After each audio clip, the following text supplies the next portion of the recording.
خروج 40 باب۔ اور خداوند نے موسیٰ سے کہا، پہلے مہینے کی پہلی تاریخ کو تو خیمہ اجتماع کے مسکن کو کھڑا کر دینا، اور اس میں شہادت کا صندوق رکھ کر صندوق پر بیچ کا پردہ کھینچ دینا،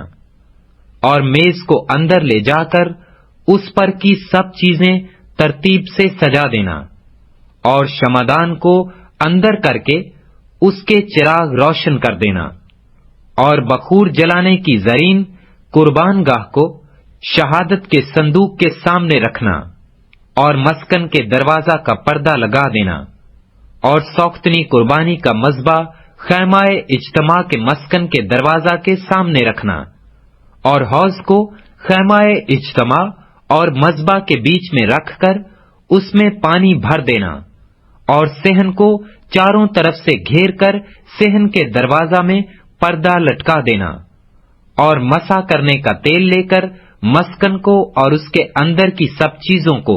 مسح کرنا،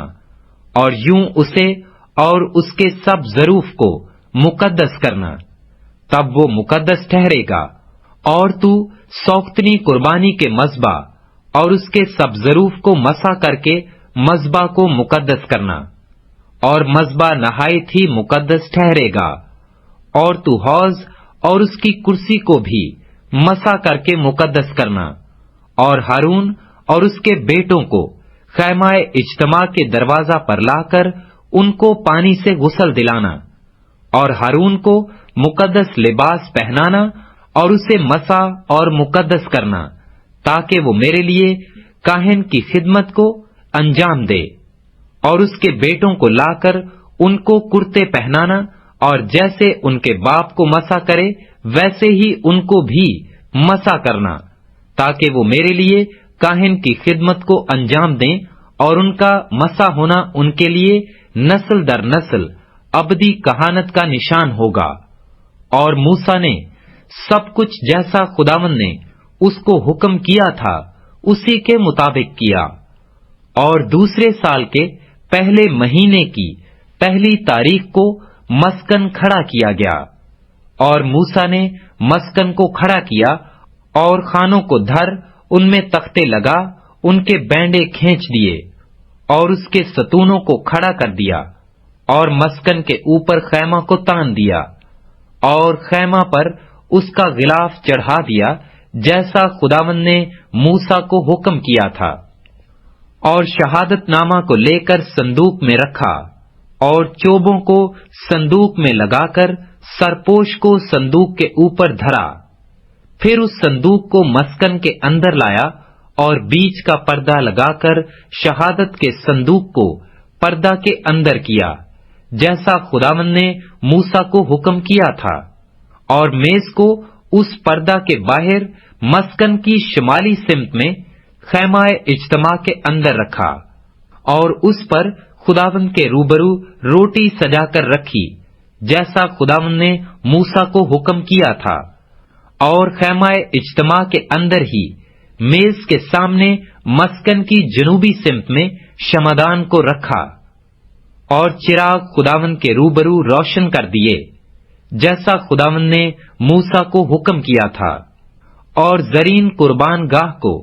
خیمہ اجتماع کے اندر پردہ کے سامنے رکھا، اور اس پر خوشبودار مصالحہ کا بخور جلایا جیسا خداوند نے موسیٰ کو حکم کیا تھا، اور اس نے مسکن کے دروازہ میں پردہ لگایا، اور خیمہ اجتماع کے مسکن کے دروازہ پر سوختنی قربانی کا مذبح رکھ کر اس پر سوختنی قربانی اور نذر کی قربانی چڑھائی جیسا خداوند نے موسیٰ کو حکم کیا تھا، اور اس نے حوض کو خیمہ اجتماع اور مذبح کے بیچ میں رکھ کر اس میں دھونے کے لیے پانی بھر دیا، اور موسیٰ اور ہارون اور اس کے بیٹوں نے اپنے اپنے ہاتھ پاؤں اس میں دھوئے جب جب وہ خیمہ اجتماع کے اندر داخل ہوتے، اور جب جب وہ مذبح کے نزدیک جاتے تو اپنے آپ کو دھو کر جاتے تھے جیسا خداوند نے موسیٰ کو حکم کیا تھا۔ اور اس نے مسکن اور مذبح کے گردا گرد صحن کو گھیر کر صحن کے دروازہ کا پردہ ڈال دیا، یوں موسیٰ نے اس کام کو ختم کیا۔ تب خیمہ اجتماع پر ابر چھا گیا اور مسکن خداوند کے جلال سے معمور ہو گیا، اور موسیٰ خیمہ اجتماع میں داخل نہ ہو سکا، کیونکہ وہ ابر اس پر ٹھہرا ہوا تھا، اور مسکن خدا کے جلال سے معمور تھا۔ اور بنی اسرائیل کے سارے سفر میں یہ ہوتا رہا کہ جب وہ ابر مسکن کے اوپر سے اٹھ جاتا تو وہ آگے بڑھتے، پر اگر وہ ابر نہ اٹھتا تو وہ اس دن تک سفر نہیں کرتے تھے جب تک وہ اٹھ نہ جاتا، کیونکہ خداوند کا ابر اسرائیل کے سارے گھرانے کے سامنے اور ان کے سارے سفر میں دن کے وقت تو مسکن کے اوپر ٹھہرا رہتا تھا، اور رات کو اس میں آگ رہتی تھی۔